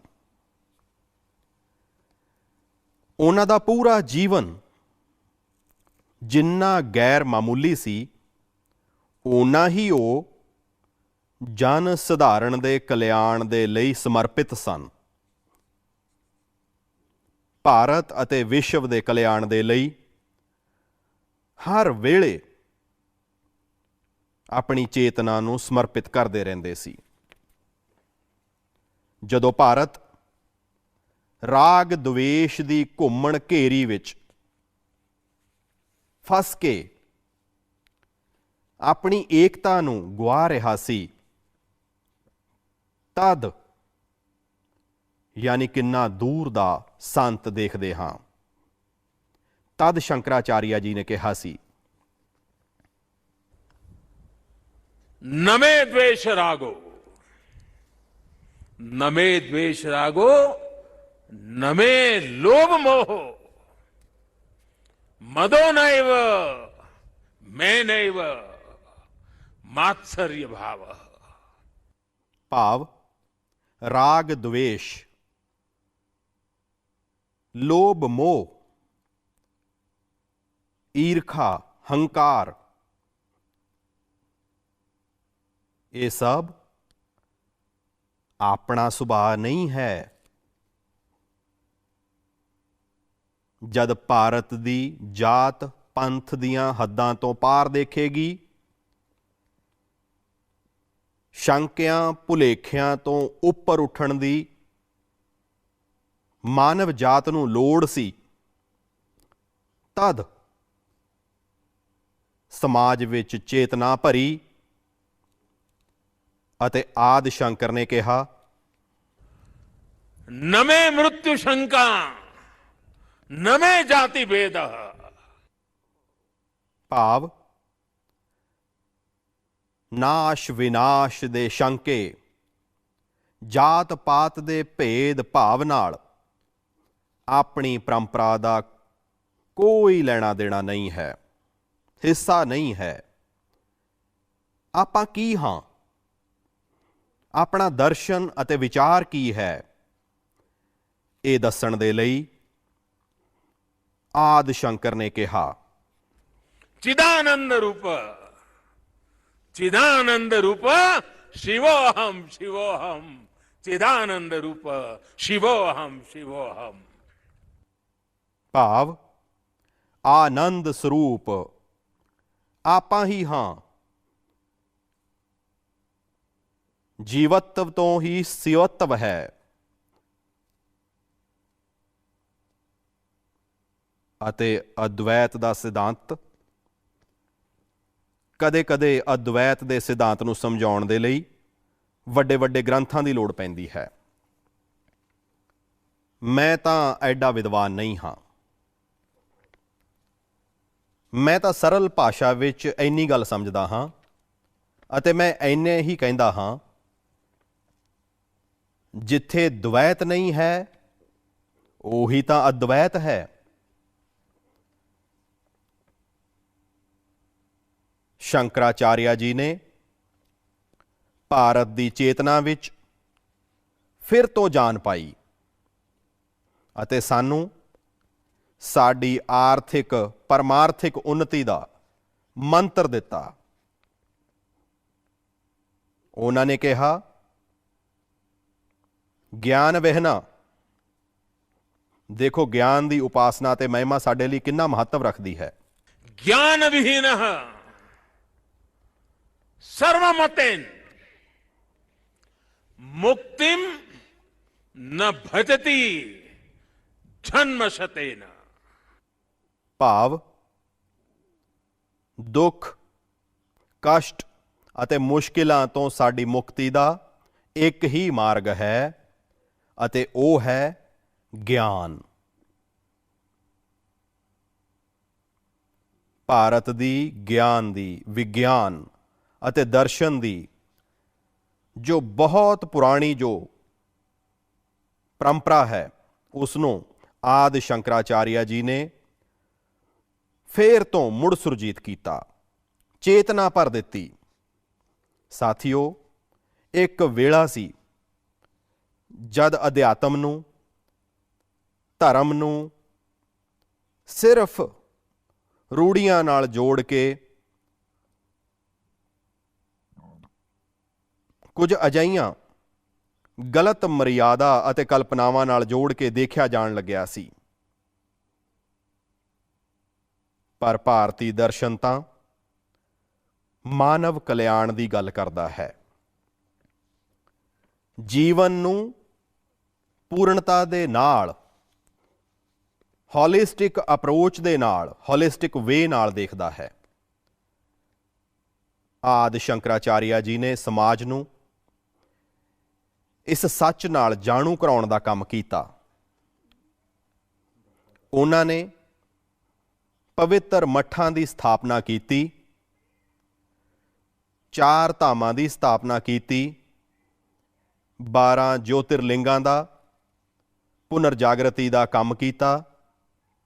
ਉਹਨਾਂ ਨੇ ਸਭ ਕੁਝ ਤਿਆਗ ਕੇ ਦੇਸ਼, ਸਮਾਜ ਅਤੇ ਮਾਨਵਤਾ ਦੇ ਲਈ ਜਿਉਣ ਵਾਲਿਆਂ ਦੀ ਇੱਕ ਤਾਕਤਵਰ ਪਰੰਪਰਾ ਖੜੀ ਕੀਤੀ। ਅੱਜ ਉਹਨਾਂ ਦੇ ਉਪਦੇਸ਼ ਭਾਰਤ ਅਤੇ ਭਾਰਤੀਅਤਾ ਦਾ ਇੱਕ ਤਰ੍ਹਾਂ ਨਾਲ ਮਜ਼ਬੂਤ ਪਹਿਚਾਣ ਬਣੇ ਹੋਏ ਨੇ। ਸਾਡੇ ਲਈ ਧਰਮ ਕੀ ਹੈ? ਧਰਮ ਅਤੇ ਗਿਆਨ ਦਾ ਸੰਬੰਧ ਕੀ ਹੈ? ਅਤੇ ਇਸੇ ਲਈ ਤਾਂ ਕਿਹਾ ਗਿਆ ਹੈ, ਇਸ ਦਾ ਮੰਤਰ ਦੇਣ ਵਾਲੀ ਉਪਨਿਸ਼ਦੀ ਪਰੰਪਰਾ ਕੀ ਹੈ? ਇਹ ਸਾਨੂੰ ਹਰ ਪਲ ਪ੍ਰਸ਼ਨ ਕਰਨਾ ਸਿਖਾਉਂਦੀ ਹੈ ਅਤੇ ਤਦੇ ਤਾਂ ਬਾਲਕ ਨਚਿਕੇਤਾ ਯਮ ਦੇ ਦਰਬਾਰ ਵਿੱਚ ਜਾ ਕੇ ਯਮ ਦੀ ਅੱਖ ਨਾਲ ਅੱਖ ਮਿਲਾ ਕੇ ਪੁੱਛ ਲੈਂਦਾ ਹੈ, ਯਮ ਨੂੰ ਪੁੱਛ ਲੈਂਦਾ ਹੈ, ਵਾਟ ਇਜ਼ ਡੈਥ? ਮੌਤ ਕੀ ਹੈ, ਦੱਸੋ। ਪ੍ਰਸ਼ਨ ਪੁੱਛਣਾ, ਗਿਆਨ ਹਾਸਲ ਕਰਨਾ, ਅਥਾ ਤੋਂ ਬ੍ਰਹਮ ਜਿਗਿਆਸਾ। ਆਪਣੀ ਇਸ ਵਿਰਾਸਤ ਨੂੰ ਆਪਣੇ ਮੱਠ ਹਜ਼ਾਰਾਂ ਸਾਲਾਂ ਤੋਂ ਜੀਵਤ ਰੱਖੇ ਹੋਏ ਹਨ, ਉਸ ਨੂੰ ਖੁਸ਼ਹਾਲ ਕਰ ਰਹੇ ਹਨ। ਸੰਸਕ੍ਰਿਤ ਹੋਵੇ, ਸੰਸਕ੍ਰਿਤ ਭਾਸ਼ਾ ਵਿੱਚ ਵੈਦਿਕ ਗਣਿਤ ਵਿਗਿਆਨ ਹੋਵੇ, ਇਹਨਾਂ ਮੱਠਾਂ ਨੇ, ਆਪਣੇ ਸ਼ੰਕਰਾਚਾਰਿਆਂ ਦੀ ਇਸ ਪਰੰਪਰਾ ਨੇ ਇਹਨਾਂ ਸਭ ਨੂੰ ਸੰਭਾਲ ਕੇ ਪੀੜ੍ਹੀ ਦਰ ਪੀੜ੍ਹੀ ਰਸਤਾ ਵਿਖਾਉਣ ਦਾ ਕੰਮ ਕੀਤਾ ਹੈ। ਮੈਂ ਸਮਝਦਾ ਹਾਂ ਅੱਜ ਦੇ ਇਸ ਦੌਰ ਵਿੱਚ ਆਦਿ ਸ਼ੰਕਰਾਚਾਰਿਆ ਜੀ ਦਾ ਸਿਧਾਂਤ ਹੋਰ ਜ਼ਿਆਦਾ ਪ੍ਰਾਸੰਗਿਕ ਹੋ ਗਿਆ ਹੈ। ਸਾਥੀਓ, ਆਪਣੇ ਇੱਥੇ ਸਦੀਆਂ ਤੋਂ 4 ਧਾਮ ਯਾਤਰਾ ਦਾ ਮਹੱਤਵ ਰਿਹਾ ਹੈ। 12 ਜੋਤਿਰਲਿੰਗ ਦੇ ਦਰਸ਼ਨ ਦੀ, ਸ਼ਕਤੀ ਪੀਠਾਂ ਦੇ ਦਰਸ਼ਨ ਦੀ, ਅਸ਼ਟ ਵਿਨਾਇਕ ਜੀ ਦੇ ਦਰਸ਼ਨ ਦੀ, ਇਹ ਸਾਰੀ ਯਾਤਰਾ ਦੀ ਪਰੰਪਰਾ, ਇਹ ਤੀਰਥ ਯਾਤਰਾ ਆਪਣੇ ਇੱਥੇ ਜੀਵਨ ਕਾਲ ਦਾ ਹਿੱਸਾ ਮੰਨਿਆ ਗਿਆ ਹੈ।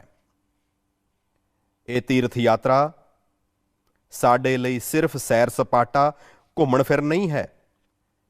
ਇਹ ਭਾਰਤ ਨੂੰ ਜੋੜਨ ਵਾਲੀ, ਭਾਰਤ ਦੇ ਦਰਸ਼ਨ ਕਰਵਾਉਣ ਵਾਲੀ ਇੱਕ ਜੀਵੰਤ ਪਰੰਪਰਾ ਹੈ।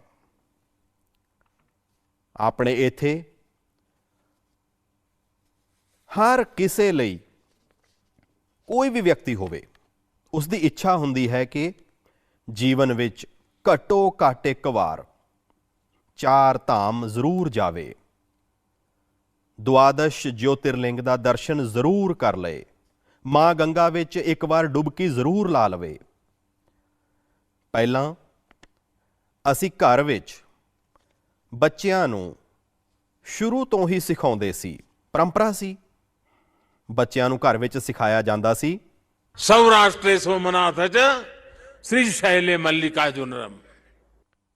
ਬਚਪਨ ਵਿੱਚ ਹੀ ਸਿਖਾਇਆ ਜਾਂਦਾ ਸੀ। ਦੁਆਦਸ਼ ਜੋਤਿਰਲਿੰਗ ਦਾ ਇਹ ਮੰਤਰ ਘਰ ਬੈਠੇ ਬੈਠੇ ਇੱਕ ਬਹੁਤ ਵੱਡੇ ਭਾਰਤ ਦਾ, ਵਿਸ਼ਾਲ ਭਾਰਤ ਦਾ ਹਰ ਦਿਨ ਯਾਤਰਾ ਕਰਵਾ ਦਿੰਦਾ ਸੀ। ਬਚਪਨ ਤੋਂ ਹੀ ਦੇਸ਼ ਦੇ ਇਹਨਾਂ ਵੱਖੋ ਵੱਖਰੇ ਹਿੱਸਿਆਂ ਨਾਲ ਜੁੜਾਓ ਇੱਕ ਸਹਿਜ ਸੰਸਕਾਰ ਬਣ ਜਾਂਦਾ ਸੀ।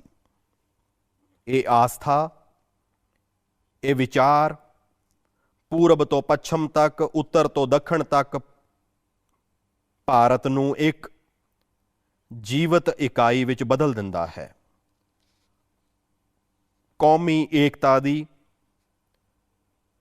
ਤਾਕਤ ਨੂੰ ਵਧਾਉਣ ਵਾਲਾ ਏਕ ਭਾਰਤ ਸ਼੍ਰੇਸ਼ਠ ਭਾਰਤ ਦਾ ਸ਼ਾਨਦਾਰ ਦਰਸ਼ਨ ਸਹਿਜ ਜੀਵਨ ਵਿਵਸਥਾ ਦਾ ਹਿੱਸਾ ਸੀ।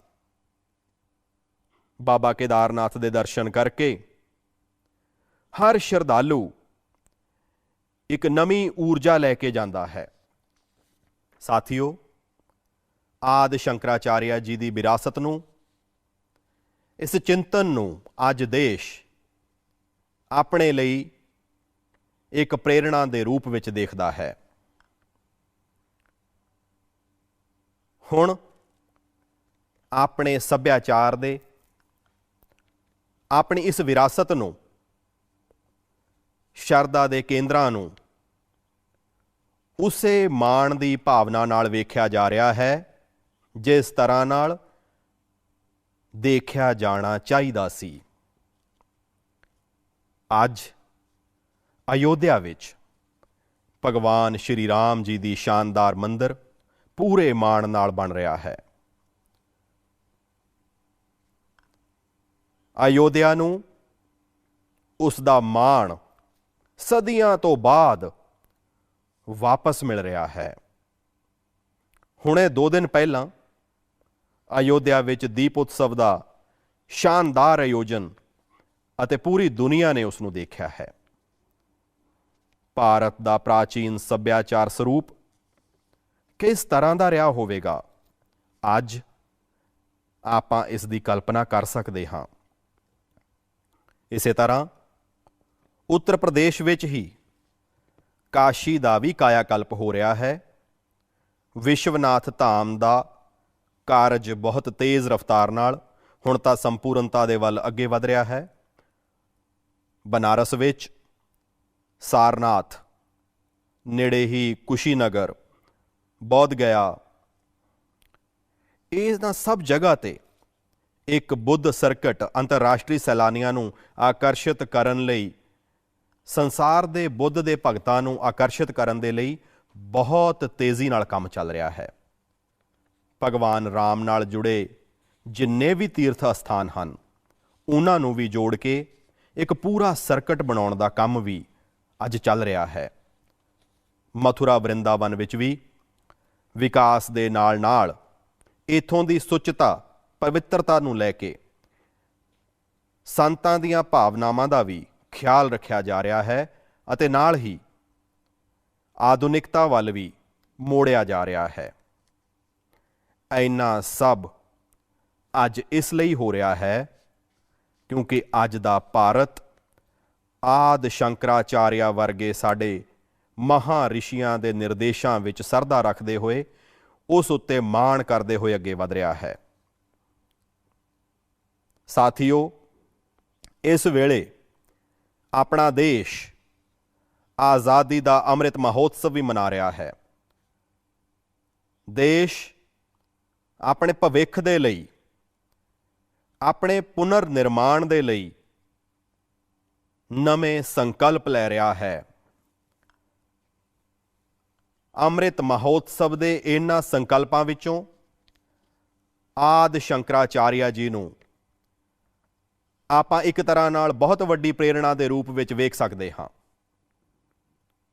ਹੁਣ ਦੇਸ਼ ਆਪਣੇ ਲਈ ਵੱਡੇ ਟੀਚੇ ਤਿਆਰ ਕਰਦਾ ਹੈ। ਔਖਾ ਸਮਾਂ ਅਤੇ ਸਿਰਫ ਸਮਾਂ ਹੀ ਨਹੀਂ, ਸਮੇਂ ਦੀ ਸੀਮਾ ਵੀ ਅਸੀਂ ਨਿਰਧਾਰਿਤ ਕਰਦੇ ਹਾਂ। ਤਾਂ ਕੁਝ ਲੋਕ ਕਹਿੰਦੇ ਨੇ ਕਿ ਕਿੰਨੇ ਘੱਟ ਸਮੇਂ ਵਿੱਚ ਇਹ ਸਭ ਕਿਵੇਂ ਹੋਏਗਾ। ਕਦੇ-ਕਦੇ ਲੋਕ ਇਹ ਵੀ ਕਹਿੰਦੇ ਨੇ ਕਿ ਇਹ ਹੋਵੇਗਾ ਵੀ ਕਿ ਨਹੀਂ ਹੋਵੇਗਾ। ਅਤੇ ਤਦ ਮੇਰੇ ਅੰਦਰੋਂ ਇੱਕ ਹੀ ਆਵਾਜ਼ ਆਉਂਦੀ ਹੈ, 130 ਕਰੋੜ ਦੇਸ਼ ਵਾਸੀਆਂ ਦੀ ਆਵਾਜ਼ ਮੈਨੂੰ ਸੁਣਾਈ ਦਿੰਦੀ ਹੈ ਅਤੇ ਮੇਰੇ ਮੂੰਹ ਵਿੱਚੋਂ ਇਹੋ ਨਿਕਲਦਾ ਹੈ, ਇੱਕ ਹੀ ਗੱਲ ਨਿਕਲਦੀ ਹੈ, ਸਮੇਂ ਦੇ ਦਾਇਰੇ ਵਿੱਚ ਬੱਝ ਕੇ ਡਰ ਜਾਣਾ ਹੁਣ ਭਾਰਤ ਨੂੰ ਮਨਜ਼ੂਰ ਨਹੀਂ ਹੈ। ਤੁਸੀਂ ਵੇਖੋ ਆਦਿ ਸ਼ੰਕਰਾਚਾਰਿਆ ਜੀ ਨੂੰ ਛੋਟੀ ਜਿਹੀ ਉਮਰ ਵਿੱਚ ਘਰ-ਬਾਰ ਪਰਿਵਾਰ ਛੱਡ ਦਿੱਤਾ, ਸੰਨਿਆਸੀ ਬਣ ਗਏ। ਕਿੱਥੇ ਕੇਰਲ ਦਾ ਕਾਲੜੀ ਅਤੇ ਕਿੱਥੇ ਕੇਦਾਰ, ਕਿੱਥੋਂ ਕਿੱਥੇ ਪਹੁੰਚ ਗਏ। ਸੰਨਿਆਸੀ ਬਣੇ, ਬਹੁਤ ਹੀ ਘੱਟ ਉਮਰ ਵਿੱਚ ਇਸ ਪਵਿੱਤਰ ਭੂਮੀ ਵਿੱਚ ਉਹਨਾਂ ਦਾ ਸਰੀਰ ਇਸ ਧਰਤੀ ਵਿੱਚ ਵਿਲੀਨ ਹੋ ਗਿਆ। ਆਪਣੇ ਇੰਨੇ ਘੱਟ ਸਮੇਂ ਵਿੱਚ ਉਹਨਾਂ ਨੇ ਭਾਰਤ ਦੇ ਭੂਗੋਲ ਨੂੰ ਚੇਤੰਨ ਕਰ ਦਿੱਤਾ, ਭਾਰਤ ਦੇ ਲਈ ਨਵਾਂ ਭਵਿੱਖ ਕੱਢ ਦਿੱਤਾ। ਉਹਨਾਂ ਨੇ ਜੋ ਊਰਜਾ ਜਗਾਈ ਉਹ ਅੱਜ ਵੀ ਭਾਰਤ ਨੂੰ ਗਤੀਮਾਨ ਬਣਾਏ ਹੋਏ ਹੈ। ਆਉਣ ਵਾਲੇ ਹਜ਼ਾਰਾਂ ਸਾਲਾਂ ਤੱਕ ਇਹ ਗਤੀਮਾਨ ਬਣਾਈ ਰੱਖੇਗੀ। ਇਸੇ ਤਰ੍ਹਾਂ ਸਵਾਮੀ ਵਿਵੇਕਾਨੰਦ ਜੀ ਨੂੰ ਵੇਖੋ, ਸੁਤੰਤਰਤਾ ਸੰਗਰਾਮ ਵਿੱਚ ਅਨੇਕ ਸੈਨਾਨੀਆਂ ਨੂੰ ਵੇਖੋ। ਅਜਿਹੀਆਂ ਕਿੰਨੀਆਂ ਹੀ ਮਹਾਨ ਆਤਮਾਵਾਂ, ਮਹਾਨ ਸ਼ਖਸੀਅਤਾਂ ਇਸ ਧਰਤੀ ਤੇ ਆ ਕੇ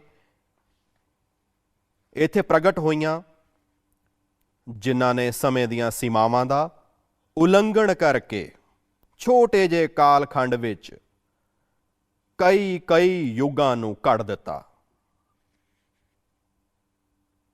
ਇਹ ਭਾਰਤ ਇਹਨਾਂ ਮਹਾਨ ਸ਼ਖਸੀਅਤਾਂ ਦੀਆਂ ਪ੍ਰੇਰਣਾਵਾਂ ਤੇ ਚੱਲਦਾ ਹੈ।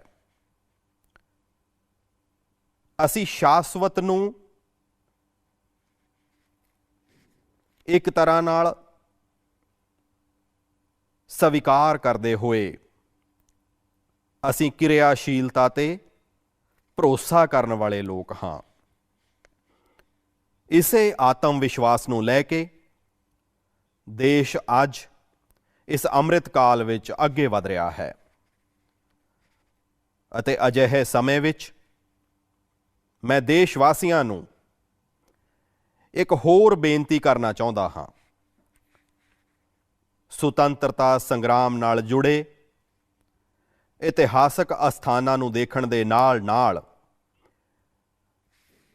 ਅਜਿਹੇ ਪਵਿੱਤਰ ਅਸਥਾਨਾਂ ਨੂੰ ਵੀ ਵੱਧ ਤੋਂ ਵੱਧ ਜਾਓ, ਨਵੀਂ ਪੀੜ੍ਹੀ ਨੂੰ ਲੈ ਕੇ ਜਾਓ, ਜਾਣੂ ਕਰਵਾਓ, ਮਾਂ ਭਾਰਤੀ ਦੇ ਦਰਸ਼ਨ ਕਰੋ, ਹਜ਼ਾਰਾਂ ਸਾਲਾਂ ਦੀ ਮਹਾਨ ਪਰੰਪਰਾ ਦੀ ਚੇਤਨਾ ਨੂੰ ਮਹਿਸੂਸ ਕਰੋ। ਆਜ਼ਾਦੀ ਦੇ ਅੰਮ੍ਰਿਤ ਕਾਲ ਵਿੱਚ ਸੁਤੰਤਰਤਾ, ਆਜ਼ਾਦੀ ਦਾ ਇਹ ਵੀ ਇੱਕ ਮਹੋਤਸਵ ਹੋ ਸਕਦਾ ਹੈ। ਹਰ ਹਿੰਦੁਸਤਾਨੀ ਦੇ ਦਿਲ ਵਿੱਚ, ਹਿੰਦੁਸਤਾਨ ਦੇ ਹਰ ਕੋਨੇ ਵਿੱਚ, ਹਰ ਕੰਕੜ ਵਿੱਚ ਸ਼ੰਕਰ ਦਾ ਭਾਵ ਦਿਖ ਸਕਦਾ ਹੈ ਅਤੇ ਇਸੇ ਲਈ ਨਿਕਲ ਪੈਣ ਦਾ ਇਹੀ ਸਮਾਂ ਹੈ। ਜਿਨ੍ਹਾਂ ਨੇ ਗੁਲਾਮੀ ਦੇ ਸੈਂਕੜੇ ਵਰਿਆਂ ਦੇ ਕਾਲਖੰਡ ਵਿੱਚ ਸਾਡੀ ਸ਼ਰਧਾ ਨੂੰ ਬੰਨ੍ਹ ਕੇ ਰੱਖਿਆ, ਸਾਡੀ ਸ਼ਰਧਾ ਨੂੰ ਕਦੇ ਝਰੀਟ ਤੱਕ ਨਹੀਂ ਲੱਗਣ ਦਿੱਤੀ। ਗੁਲਾਮੀ ਦੇ ਕਾਲਖੰਡ ਵਿੱਚ ਇਹ ਛੋਟੀ ਸੇਵਾ ਨਹੀਂ ਸੀ ਕਿ ਆਜ਼ਾਦੀ ਦੇ ਕਾਲਖੰਡ ਵਿੱਚ ਉਸ ਮਹਾਨ ਸੇਵਾ ਨੂੰ, ਉਸ ਨੂੰ ਪੂਜਣਾ, ਉਸ ਨੂੰ ਯਾਦ ਕਰਨਾ, ਉੱਥੇ ਤਪ ਕਰਨਾ, ਸਾਧਨਾ ਕਰਨਾ ਕਿ ਹਰ ਹਿੰਦੁਸਤਾਨੀ ਨਾਗਰਿਕ ਦਾ ਫਰਜ਼ ਨਹੀਂ ਹੈ। ਅਤੇ ਇਸੇ ਲਈ ਮੈਂ ਕਹਿੰਦਾ ਹਾਂ, ਇੱਕ ਨਾਗਰਿਕ ਦੇ ਤੌਰ ਤੇ ਸਾਨੂੰ ਇਹਨਾਂ ਪਵਿੱਤਰ ਅਸਥਾਨਾਂ ਨੂੰ ਵੀ ਦਰਸ਼ਨ ਕਰਨ ਲਈ ਜਾਣਾ ਚਾਹੀਦਾ ਹੈ। ਉਹਨਾਂ ਅਸਥਾਨਾਂ ਦੀ ਮਹਿਮਾ ਨੂੰ ਜਾਣਨਾ ਚਾਹੀਦਾ ਹੈ। ਸਾਥੀਓ, ਦੇਵ ਭੂਮੀ ਦੇ ਪ੍ਰਤੀ ਅਸੀਮ ਸ਼ਰਧਾ ਰੱਖਦੇ ਹੋਏ, ਇੱਥੋਂ ਦੀਆਂ ਅਸੀਮ ਸੰਭਾਵਨਾਵਾਂ ਤੇ ਭਰੋਸਾ ਕਰਦੇ ਹੋਏ ਅੱਜ ਉੱਤਰਾਖੰਡ ਦੀ ਸਰਕਾਰ ਇੱਥੇ ਵਿਕਾਸ ਦੇ ਮਹਾਯੱਗ ਨਾਲ ਜੁੜੀ ਹੈ, ਪੂਰੀ ਤਾਕਤ ਨਾਲ ਜੁੜੀ ਹੈ। 4 ਧਾਮ ਸੜਕ ਪਰਿਯੋਜਨਾ ਉੱਤੇ ਤੇਜ਼ੀ ਨਾਲ ਕੰਮ ਹੋ ਰਿਹਾ ਹੈ। 4 ਧਾਮ ਹਾਈਵੇ ਨਾਲ ਜੁੜ ਰਹੇ ਨੇ। ਭਵਿੱਖ ਵਿੱਚ ਇੱਥੇ ਕੇਦਾਰਨਾਥ ਜੀ ਤੱਕ ਸ਼ਰਧਾਲੂ ਸਿਰਫ ਕਾਰ ਦੇ ਰਾਹੀਂ ਆ ਸਕਣ, ਇਸ ਨਾਲ ਜੁੜੀ ਪ੍ਰਕਿਰਿਆ ਵੀ ਸ਼ੁਰੂ ਹੋ ਗਈ ਹੈ।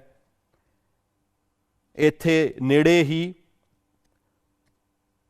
ਪਵਿੱਤਰ ਹੇਮਕੁੰਟ ਸਾਹਿਬ ਵੀ ਹੈ। ਹੇਮਕੁੰਟ ਸਾਹਿਬ ਜੀ ਦੇ ਦਰਸ਼ਨ ਸੁਖਾਲੇ ਹੋਣ, ਇਸ ਲਈ ਉੱਥੇ ਵੀ ਰੋਪਵੇ ਬਣਾਉਣ ਦੀ ਦਿਸ਼ਾ ਵਿੱਚ ਤਿਆਰੀਆਂ ਚੱਲ ਰਹੀਆਂ ਨੇ। ਇਸ ਤੋਂ ਇਲਾਵਾ ਰਿਸ਼ੀਕੇਸ਼ ਅਤੇ ਕਰਨ ਪ੍ਰਯਾਗ ਨੂੰ ਰੇਲ ਨਾਲ ਜੋੜਨ ਦਾ ਵੀ ਯਤਨ ਹੋ ਰਿਹਾ ਹੈ। ਹੁਣੇ ਮੁੱਖ ਮੰਤਰੀ ਜੀ ਕਹਿ ਰਹੇ ਸੀ ਪਹਾੜ ਦੇ ਲੋਕਾਂ ਲਈ ਤਾਂ ਰੇਲ ਦੇਖਣਾ ਵੀ ਮੁਸ਼ਕਲ ਹੁੰਦਾ ਹੈ। ਹੁਣ ਰੇਲ ਪਹੁੰਚ ਰਹੀ ਹੈ। ਦਿੱਲੀ ਦੇਹਰਾਦੂਨ ਹਾਈਵੇ ਇਹ ਬਣਨ ਤੋਂ ਬਾਅਦ ਦੇਹਰਾਦੂਨ ਤੋਂ ਦਿੱਲੀ ਆਉਣ ਵਾਲਿਆਂ ਲਈ ਸਮਾਂ ਹੋਰ ਘੱਟ ਹੋ ਜਾਣ ਵਾਲਾ ਹੈ।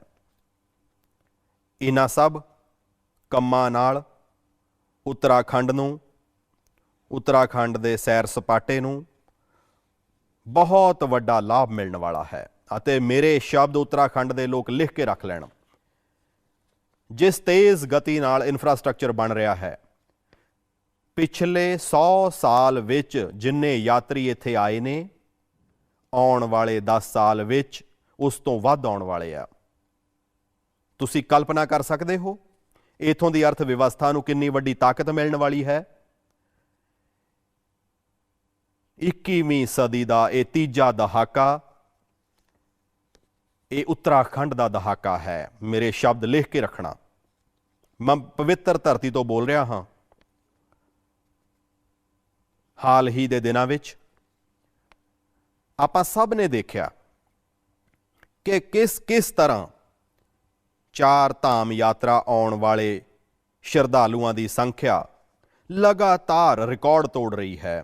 ਅਤੇ ਜੇਕਰ ਇਹ ਕੋਵਿਡ ਨਾ ਹੁੰਦਾ ਤਾਂ ਨਾ ਜਾਣੇ ਇਹ ਸੰਖਿਆ ਕਿੱਥੋਂ ਤੱਕ ਪਹੁੰਚ ਜਾਂਦੀ। ਉੱਤਰਾਖੰਡ ਵਿੱਚ ਮੈਨੂੰ ਇਹ ਵੀ ਬਹੁਤ ਖੁਸ਼ੀ ਹੋ ਰਹੀ ਹੈ, ਖਾਸ ਕਰ ਇਹ ਮੇਰੀਆਂ ਮਾਤਾਵਾਂ ਭੈਣਾਂ। ਅਤੇ ਪਹਾੜ ਵਿੱਚ ਤਾਂ ਮਾਤਾਵਾਂ ਭੈਣਾਂ ਦੀ ਤਾਕਤ ਇੱਕ ਵੱਖਰੀ ਹੀ ਸਮਰੱਥਾ ਹੁੰਦੀ ਹੈ। ਜਿਸ ਤਰ੍ਹਾਂ ਨਾਲ ਉੱਤਰਾਖੰਡ ਦੇ ਛੋਟੇ-ਛੋਟੇ ਥਾਵਾਂ 'ਤੇ ਕੁਦਰਤੀ ਦੀ ਗੋਦ ਵਿੱਚ ਹੋਮ ਸਟੇ ਦਾ ਨੈਟਵਰਕ ਬਣ ਰਿਹਾ ਹੈ। ਸੈਂਕੜੇ ਹੋਮ ਸਟੇ ਬਣ ਰਹੇ ਨੇ।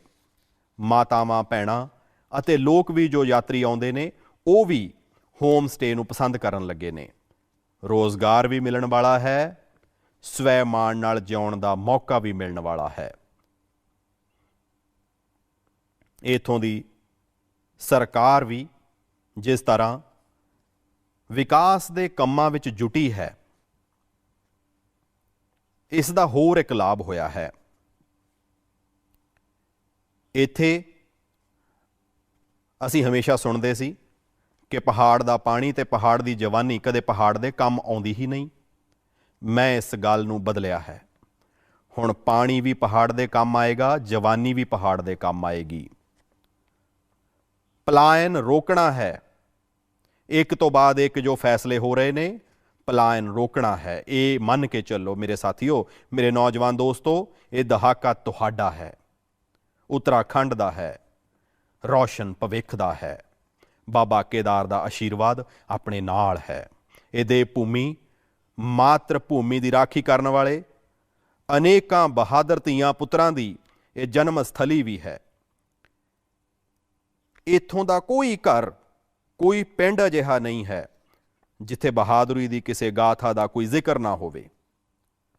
ਅੱਜ ਦੇਸ਼ ਜਿਸ ਤਰ੍ਹਾਂ ਆਪਣੀਆਂ ਸੈਨਾਵਾਂ ਦਾ ਆਧੁਨਿਕੀਕਰਨ ਕਰ ਰਿਹਾ ਹੈ, ਉਹਨਾਂ ਨੂੰ ਆਤਮ ਨਿਰਭਰ ਬਣਾ ਰਿਹਾ ਹੈ, ਉਸ ਨਾਲ ਆਪਣੇ ਬਹਾਦਰ ਸੈਨਿਕਾਂ ਦੀ ਤਾਕਤ ਹੋਰ ਵੱਧ ਰਹੀ ਹੈ। ਅੱਜ ਉਹਨਾਂ ਦੀ ਜ਼ਰੂਰਤ ਨੂੰ, ਉਹਨਾਂ ਦੀਆਂ ਉਮੀਦਾਂ ਨੂੰ, ਉਹਨਾਂ ਦੇ ਪਰਿਵਾਰਾਂ ਦੀਆਂ ਜ਼ਰੂਰਤਾਂ ਨੂੰ ਬਹੁਤ ਪਹਿਲ ਦੇ ਕੇ ਕੰਮ ਕੀਤਾ ਜਾ ਰਿਹਾ ਹੈ। ਇਹ ਸਾਡੀ ਹੀ ਸਰਕਾਰ ਹੈ ਜਿਸ ਨੇ 1 ਰੈਂਕ 1 ਪੈਨਸ਼ਨ ਦੀ 4 ਦਹਾਕੇ ਪੁਰਾਣੀ ਮੰਗ ਨੂੰ, ਪਿਛਲੀ ਸਦੀ ਦੀ ਮੰਗ ਨੂੰ ਇਸ ਸਦੀ ਵਿੱਚ ਮੈਂ ਪੂਰੀ ਕੀਤੀ ਹੈ। ਮੈਨੂੰ ਸੰਤੁਸ਼ਟੀ ਹੈ।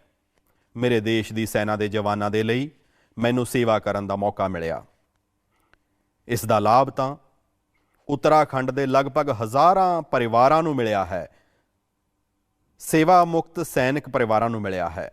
ਸਾਥੀਓ, ਉੱਤਰਾਖੰਡ ਨੇ ਕੋਰੋਨਾ ਦੇ ਖਿਲਾਫ ਲੜਾਈ ਵਿੱਚ ਜਿਸ ਤਰ੍ਹਾਂ ਦਾ ਅਨੁਸ਼ਾਸਨ ਦਿਖਾਇਆ ਹੈ ਉਹ ਵੀ ਬਹੁਤ ਬਹੁਤ ਸ਼ਲਾਘਾਯੋਗ ਹੈ।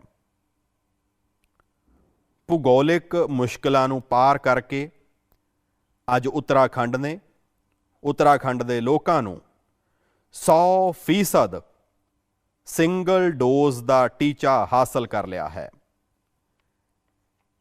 ਇਹ ਉੱਤਰਾਖੰਡ ਦੀ ਤਾਕਤ ਦਾ ਦਰਸ਼ਨ ਕਰਾਉਂਦਾ ਹੈ,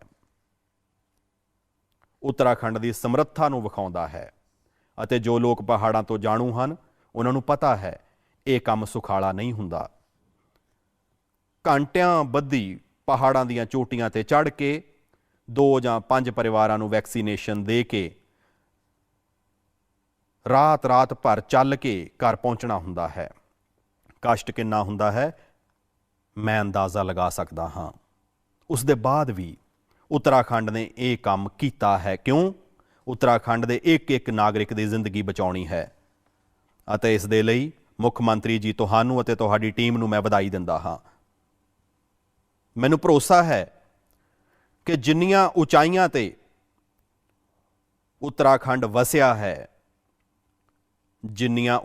ਤੇ ਉੱਤਰਾਖੰਡ ਵਸਿਆ ਹੈ, ਉਸ ਤੋਂ ਵੱਧ ਉਚਾਈਆਂ ਨੂੰ ਮੇਰਾ ਉੱਤਰਾਖੰਡ ਹਾਸਲ ਕਰਕੇ ਰਹੇਗਾ।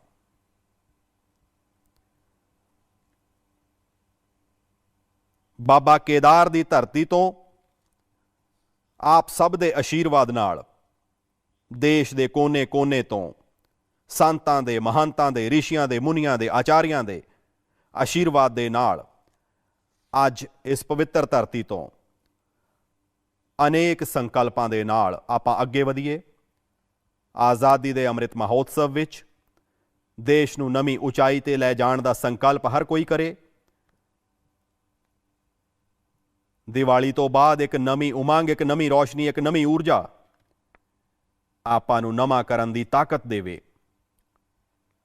ਮੈਂ ਇੱਕ ਵਾਰ ਫੇਰ ਭਗਵਾਨ ਕੇਦਾਰਨਾਥ ਦੇ ਚਰਨਾਂ ਵਿੱਚ, ਆਦਿ ਸ਼ੰਕਰਾਚਾਰਿਆ ਜੀ ਦੇ ਚਰਨਾਂ ਵਿੱਚ ਪ੍ਰਣਾਮ ਕਰਦੇ ਹੋਏ ਆਪ ਸਭ ਨੂੰ ਮੈਂ ਇੱਕ ਵਾਰ ਫੇਰ ਦੀਵਾਲੀ ਦੇ ਇਸ ਮਹਾਪਰਵ ਤੋਂ ਲੈ ਕੇ ਛਠ ਪੂਜਾ ਤੱਕ ਅਨੇਕ ਤਿਉਹਾਰ ਆ ਰਹੇ ਨੇ, ਅਨੇਕ ਤਿਉਹਾਰਾਂ ਲਈ ਅਨੇਕ ਸ਼ੁਭ ਕਾਮਨਾਵਾਂ ਦਿੰਦਾ ਹਾਂ। ਮੇਰੇ ਨਾਲ ਪਿਆਰ ਨਾਲ ਬੋਲੋ, ਭਗਤੀ ਨਾਲ ਬੋਲੋ, ਜੀ ਭਰ ਕੇ ਬੋਲੋ, ਜੈ ਕੇਦਾਰ। जय केदार, जय केदार। धन्यवाद।